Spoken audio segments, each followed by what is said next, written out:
ഇവിടെ ഒരാൾ പറഞ്ഞറിവാണ് ഇത് സംഭവം ഉണ്ടായി. ഇത് മിനിങ്ങാന്ന് വെള്ളിയാഴ്ചയിൽ മരിച്ചു. വൈകുന്നേരം ആയപ്പോൾ തന്നെ വാസവനെ അവിടുന്ന് ഈ അച്ഛൻ വിളിച്ചെന്ന്. ഈ അച്ഛൻ ഓസ്ട്രേലിയൻ കണ്ടു. അവിടുന്ന് വാസവനെ വിളിച്ച് എല്ലാം സെറ്റാക്കി വെച്ചിട്ടുണ്ടെന്ന്. വാസവനെ അവിടെ എല്ലാം അങ്ങനെയാണ് പറയുന്നത്. വാസവനെ അവിടുന്ന് പുള്ളി വിളിച്ചു. വാസവനായിട്ട് പുള്ളി നേരത്തോട്ട് അറിയാമെന്ന് പറഞ്ഞത്. നമസ്കാരം. BSc നേഴ്സായിരുന്ന ഷൈനിയും രണ്ട് മക്കളും ട്രെയിനിന് മുമ്പിൽ ചാടി ജീവനൊടുക്കിയ സംഭവം അതിദാരുണം തന്നെയാണ്. ഇപ്പോൾ ആ സംഭവത്തിൽ വല്ലാതെ നാണം കെട്ട ഇടപെടലുകൾ നടക്കുകയാണ് എന്നുള്ളതാണ് പുറത്തു വരുന്ന വിവരം. കാരണം തൊടുപുഴയിലെ ചുങ്കത്തെ വീട്ടിലേക്ക് പോകുവാൻ, ഭർത്താവിന്റെ വീട്ടിലേക്ക് പോകുവാൻ ഷൈനി ആ കുട്ടികളും ഒരിക്കൽ പോലും ആഗ്രഹിച്ചിരുന്നില്ല എന്നത് തന്നെയാണ്. കാരണം ജീവിതം അത്രത്തോളം അവിടെ ദുരിതപൂർണമാവുകയും വെറുത്ത ഒരു രക്ഷയുമില്ലാതെ ഇറങ്ങിപ്പോരുകയും ചെയ്തതാണ് കോട്ടയത്തെ തന്റെ വീട്ടിലേക്ക്, കാരിത്താസിന് അടുത്തുള്ള തന്റെ വീട്ടിലേക്ക്. അങ്ങനെയാണ് ഷൈനി വരുന്നത്. മരണത്തിന് ശേഷവും ഇവർക്ക് ഒരു സമാധാനം, അതായത് അവരുടെ ആത്മാവിന് ഒരു ശാന്തി ലഭിക്കില്ല എന്നുള്ള സൂചനകളാണ് ഇപ്പോൾ ലഭിക്കുന്നത്. ഇതിന് പിന്നിലുള്ളത് കൃത്യമായിട്ടും ദുരഭിമാനം തന്നെയാണ് എന്ന് പറയാതെ വയ്യ. ഒരിക്കൽ പോലും മനസ്സമാധാനത്തോടെ ജീവിക്കാൻ സമ്മതിക്കാതിരുന്ന ഭർത്തൃ വീട്ടുകാർ ഇപ്പോൾ ഷൈനിയുടെ മൂത്ത മകനെ ഇറക്കി കളിക്കുകയാണ് എന്നുള്ളതാണ് വിവരം. ഷൈനിയുടെയും ഈ രണ്ട് മക്കളുടെയും പൊന്നോമനകളുടെയും മൃതദേഹങ്ങൾ അത് ഇവരുടെ വീടിനടുത്തുള്ള പള്ളിയിൽ കോട്ടയത്ത് അടക്കം ചെയ്യുമെന്നുള്ളതാണ് എല്ലാവരും, ഇടവകക്കാർ അടക്കം എല്ലാവരും കരുതിയിരുന്നത്. പക്ഷെ ഇപ്പോൾ നീക്കം നടക്കുന്നത് ഷൈനിയും ആ രണ്ട് പൊന്നോമനകളും പോകാൻ തീരെ ഇഷ്ടമില്ലാതിരുന്ന ചുങ്കത്തെ പള്ളിയിൽ, ഇടവകയിൽ, ചുങ്കത്തെ ഭർത്തൃവീട്ടിന്റെ ഇടവകയിൽ അടക്കം ചെയ്യാനുള്ള നീക്കങ്ങൾ നടന്നിരിക്കുന്നു. ഇതിന് പിന്നിൽ പ്രവർത്തിച്ചതും ഈ നേരത്തെ പറഞ്ഞ വൈദികനും, ഓസ്ട്രേലിയയിലുള്ള ഭർത്താവിന്റെ സഹോദരനായിട്ടുള്ള വൈദികനും പിന്നീട് രാഷ്ട്രീയ നേതൃത്വവുമാണ്. CPM നേതാവായിട്ടുള്ള VN വാസവൻ, അദ്ദേഹം ഈ കാര്യത്തിൽ ഇടപെട്ടു എന്നുള്ളതാണ് പുറത്തു വരുന്ന വിവരം. ഇതിന്റെ ശരിയായ വിവരം നമുക്ക് ലഭിച്ചിട്ടില്ല. ഇതൊരു ശബ്ദ സന്ദേശത്തിലൂടെ ലഭിച്ചിട്ടുള്ള വിവരമാണ്. അതായത് ഇടവകക്കാർക്കിടയിൽ, ചുങ്കത്തുള്ള ഇടവകക്കാർക്കിടയിലുള്ള വാട്സപ്പ് ഗ്രൂപ്പുകളിൽ വന്നിട്ടുള്ള ഒരു ശബ്ദ സന്ദേശമാണ് നമ്മളിപ്പോൾ കേൾപ്പിക്കുന്നത്. ഇതിൽ കൃത്യമായി പറയുന്നു, ഈ ഓസ്ട്രേലിയയിലുള്ള വൈദികൻ, ആ വൈദികനും വാസവനും തമ്മിൽ നേരത്തെ, അതായത് പഠനകാലം മുതൽ ഇവർ തമ്മിൽ ബന്ധമുണ്ടായിരുന്നു. ആ രാഷ്ട്രീയ ബന്ധം ഉപയോഗിച്ചിട്ടാണ് ഇപ്പോൾ ചുങ്കത്തുള്ള ആ ഇടവക പള്ളിയിലേക്ക് ഈ മൃതദേഹങ്ങൾ അടക്കം ചെയ്യുവാനായിട്ട് കൊണ്ടുപോകുന്നത് എന്നുള്ളത്. ഇതേക്കുറിച്ച് ഒരു സഭാവിശ്വാസി പറയുന്ന വിവരം ഇങ്ങനെയാണ്. ഇവിടെ ഒരാൾ പറഞ്ഞറിവാണ് ഇത് സംഭവം ഉണ്ടായി. ഇത് മിനിങ്ങാന്ന് വെള്ളിയാഴ്ചയിൽ മരിച്ചു. വൈകുന്നേരം ആയപ്പോൾ തന്നെ വാസവനെ അവിടുന്ന് ഈ അച്ഛൻ വിളിച്ചെന്ന്. ഈ അച്ഛൻ ഓസ്ട്രേലിയൻ കണ്ടു. അവിടുന്ന് വാസവനെ വിളിച്ച് എല്ലാം സെറ്റാക്കി വെച്ചിട്ടുണ്ടെന്ന്. വാസവനെ അവിടെ എല്ലാം അങ്ങനെയാണ് പറയുന്നത്. വാസവനെ അവിടുന്ന് പുള്ളി വിളിച്ചു. വാസവനായിട്ട് പുള്ളി നേരത്തോട്ട് അറിയാമെന്ന് പറഞ്ഞത്. എന്തിനാണ് മരിച്ചവരുടെ ആത്മാവിന് പോലും ശാന്തി കൊടുക്കാതെ ഈ ദുരഭിമാനം വെച്ചുകൊണ്ട് കളിക്കുന്നത് എന്നുള്ളതാണ് മനസ്സിലാവാത്തത്. ഷൈനി ഒരിക്കൽ പോലും തിരികെ പോകാൻ ആഗ്രഹിച്ചിരുന്നില്ല. തിരികെ പോകാൻ ആഗ്രഹിച്ചിരുന്നുവെങ്കിൽ ആ യുവതി തനിക്ക് രണ്ട് മക്കളെ പോറ്റുവാൻ വേണ്ടിയിട്ട് ഒരു ജോലിക്ക് വേണ്ടി ഇറങ്ങി തിരിക്കുമായിരുന്നില്ല. 12ഓളം ആശുപത്രികളിലാണ് ഷൈനി ഒരു ജീവിതം മുന്നോട്ട് കൊണ്ടുപോകുന്നതിന് ജോലിക്ക് വേണ്ടി കയറി ഇറങ്ങിയത്. ഈ ആശുപത്രികളിലെല്ലാം മുടക്കു വെച്ചത് ഇതേ വൈദികൻ തന്നെ. വഴക്കും വക്കാണും ഒക്കെ എല്ലാ വീടുകളിലും കാണും. ഇല്ല എന്നൊന്നും പറയാൻ പറ്റില്ല. പലതും നിലവിട്ടു പോകും. ചിലത് നമുക്ക് പരിഹരിച്ച് മുന്നോട്ട് കൊണ്ടുപോകുവാനും കഴിയും. ഇതേ വൈദികൻ കാരണം സ്വന്തം പെങ്ങളുടെ ജീവിതം വരെ ഡിവോഴ്സിന്റെ വക്കിലാണ് എന്നുള്ളത് സഭാവിശ്വാസികൾക്കിടയിൽ അടക്കം പറച്ചിലുണ്ട്. അത് കേൾക്കുന്ന ഒരു വീഡിയോ നമ്മൾ കൊടുത്തിരുന്നതാണ്.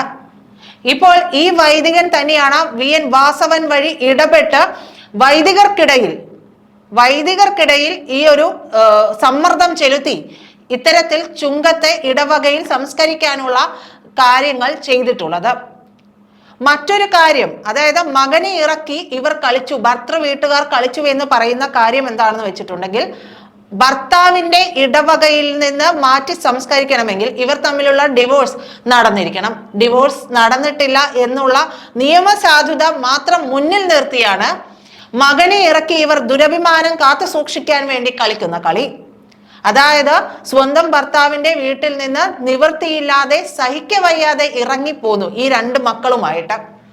ഈ മക്കളുമായിട്ട് സ്വന്തം വീട്ടിലെത്തിയ ഷൈനി ഡിവോഴ്സിനുള്ള പേപ്പറുകൾ നീക്കിയിട്ടുണ്ടായിരുന്നു. അങ്ങനെ ഡിവോഴ്സിനുള്ള പേപ്പറുകൾ നീക്കുക മാത്രമാണ് ചെയ്തിട്ടുള്ളത്. സഭാപരമായിട്ടും മറ്റുള്ള കാര്യങ്ങൾ നിയമപരമായിട്ടും ഇത്തരം കാര്യങ്ങൾ നടപ്പാക്കിയിരുന്നില്ല. ഈ ഒരു കാര്യം പറഞ്ഞുകൊണ്ട് പോലീസ് സ്റ്റേഷനിൽ ഇവർ പരാതി കൊടുപ്പിക്കുകയാണ്. ആരെ കൊണ്ടാണ്?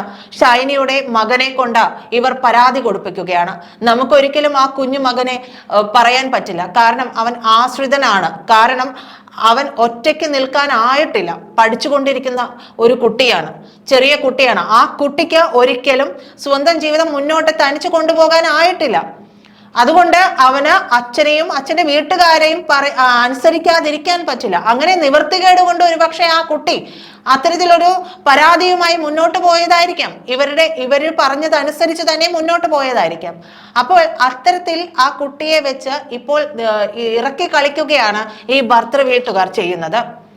ഇത് ആദ്യം അറിയിച്ചിരുന്നത് കാരിത്താസിന് അടുത്തുള്ള ഇവരുടെ ഇടവകയിൽ ഷൈനിയുടെയും ഈ കുഞ്ഞുമക്കളുടെയും മൃതദേഹം അടക്കം ചെയ്യുമെന്നുള്ളതാണ് ചുങ്കത്തെ പള്ളിയിൽ അറിയിപ്പായിട്ട് പറഞ്ഞിരുന്നത്. പിന്നീടാണ് അറിയിക്കുന്നത് ഇന്ന് വൈകിട്ട് ചുങ്കത്തെത്തിക്കുകയും പിന്നീട് അവിടെ ചുങ്കത്തെ ഇടവക പള്ളിയിൽ തന്നെ ഈ മക്കളുടെയും ഷൈനിയുടെയും മൃതദേഹം സംസ്കരിക്കുകയും ചെയ്യുമെന്നുള്ളത് ഇന്ന് രാവിലെയാണ് അത്രേ വൈദികൻ വിളിച്ചു പറയുന്നത്, അറിയിപ്പായിട്ട് വിളിച്ചു പറയുന്നത്. എന്തായാലും ഈ കാര്യത്തിൽ, അതായത് കാരിത്താസ് ആശുപത്രിക്കും, അതായത് ഏതൊരു സഭാ നേതൃത്വം ഇടപെട്ടാലും ഏതൊരു വ്യക്തി ഇടപെട്ടാലും ഒരാൾക്ക് ജീവിക്കാനുള്ള ഒരു വഴി തുറന്നു കൊടുക്കാൻ ഈ ആശുപത്രികളിൽ ഒന്നും കയറിയിറങ്ങി 12ഓളം ആശുപത്രികളിൽ 12 വർഷത്തെ ഒരു മുൻപരിചയം ഇല്ല എന്നുള്ള കാര്യം മുൻനിർത്തി, അതായത് ഇതുവരെ ജോലി ചെയ്തിട്ടുള്ള ഒരു വർക്കിംഗ് ഗ്യാപ്പ് ഉണ്ട് എന്നത് മുൻനിർത്തി ഇവരെ ഇറക്കി വിടുകയാണ് ചെയ്തത്. ആ സമയത്ത് ഒരു മനുഷ്യനും അവരെ സഹായിക്കുവാനായിട്ട് ചെയ്യുന്നില്ല.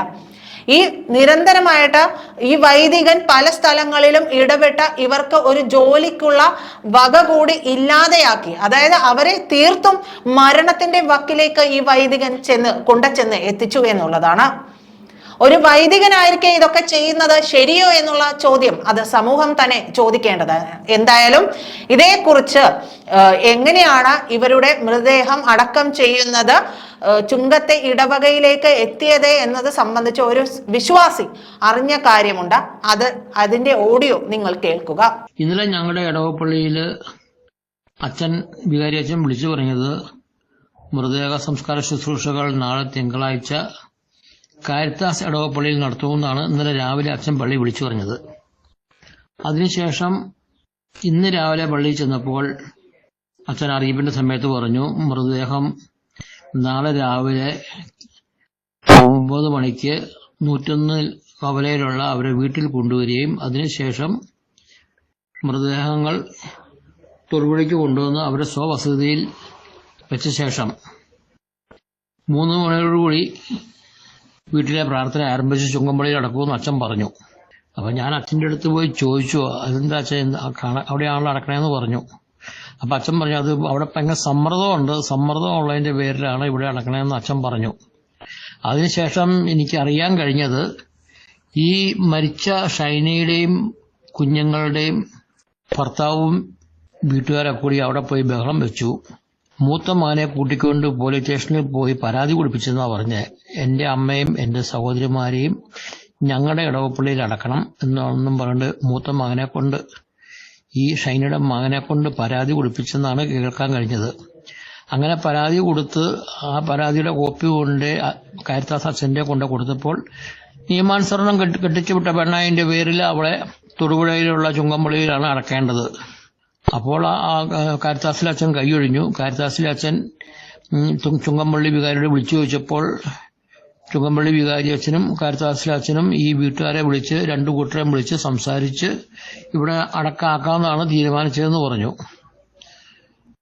അപ്പോൾ ഇവർക്ക് രാഷ്ട്രീയ സ്വാധീനമൊക്കെ ഉണ്ട്. ഇവരാരണ്ട് രാഷ്ട്രീയ നേതാക്കന്മാരെ കൊണ്ട് മാർക്സിസ്റ്റ് പാർട്ടി നേതാക്കന്മാരെ കൊണ്ടൊക്കെ വിളിച്ചു പറയിപ്പിച്ചാണ് സമ്മർദ്ദം ചെലുത്തിയെന്നൊക്കെ കേട്ടറിയുന്നു. എന്ത് സമ്മർദ്ദം ചെലുത്തി പറഞ്ഞാലും ആ പെണ്ണിന് ഇവരെ ഇഷ്ടമില്ല, ആ മക്കൾക്കും ഇവരെ ഇഷ്ടമില്ല.